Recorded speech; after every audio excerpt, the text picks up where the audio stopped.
Ang programang ito ay rated SPG. Striktong patnubay at gabay ng magulang ang kailangan. Maaaring may masiselang tema, lengguwahe, karahasan, sexual, horror o droga na hindi angkop sa mga... Sa last location ng ama ninyo, naniniwala po kami na pag-may-ari po yan sa mga sasyo. Tanggalin sa sapatos to no? Tama po kayo ma'am. Pati nga po yan ng sapatos pang babae.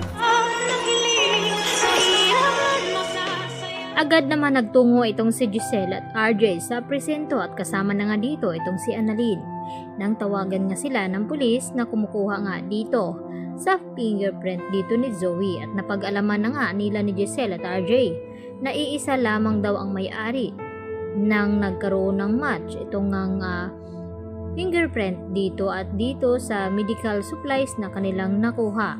At may natagpuan na naman daw na another na ebidensya doon sa malapit sa nangyaring pagkahulog dito ni Don Pepe sa bangin. At naniniwala itong pulis na pagmamay-ari ng isang babae ang nakuha ng mga ito dahil sa disenyo ng isang sapatos. At dito nga na sinabi ni Giselle na disenyo nga ito sa sapatos na pagmamay-ari ng isang babae.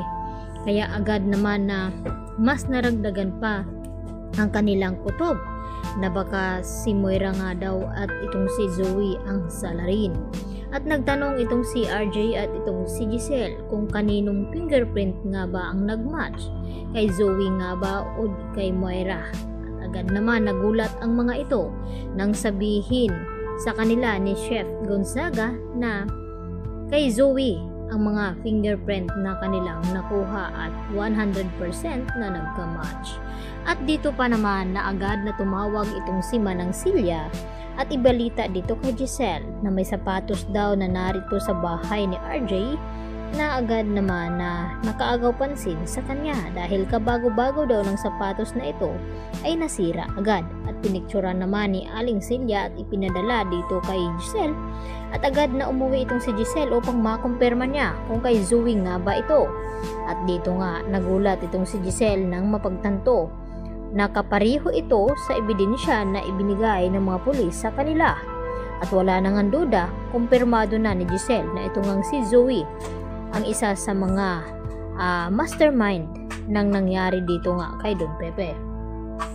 At agad din na tinawagan ni Giselle itong si RJ upang ipaalam na nakita na nga niya ang disenyo ng isang sapatos doon sa bahay dito ni RJ.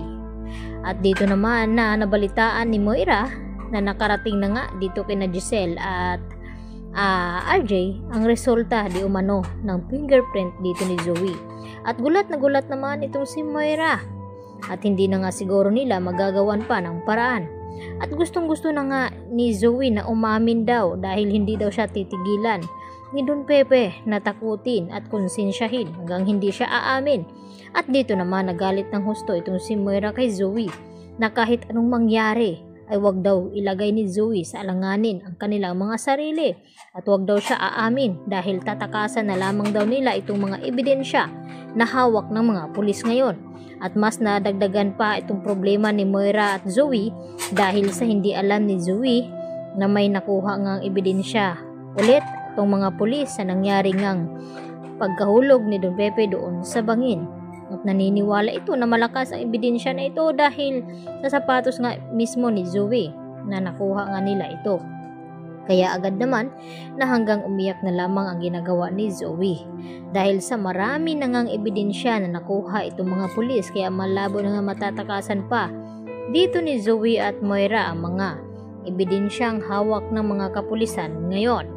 Samantala, nagdududa na rin itong si Dr. Antonio Luke na kung bakit parang napapraning na nga itong si Zoe sa kakaisip dito kay Don Pepe na parang palagi daw nagpaparamdam sa kanya at tinatakot.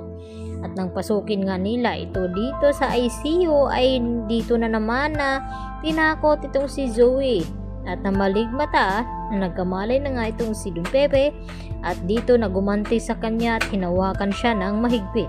Hanggang sa napasigaw na lamang itong si Zoe na ikinagulat naman ni Dr. Antonio.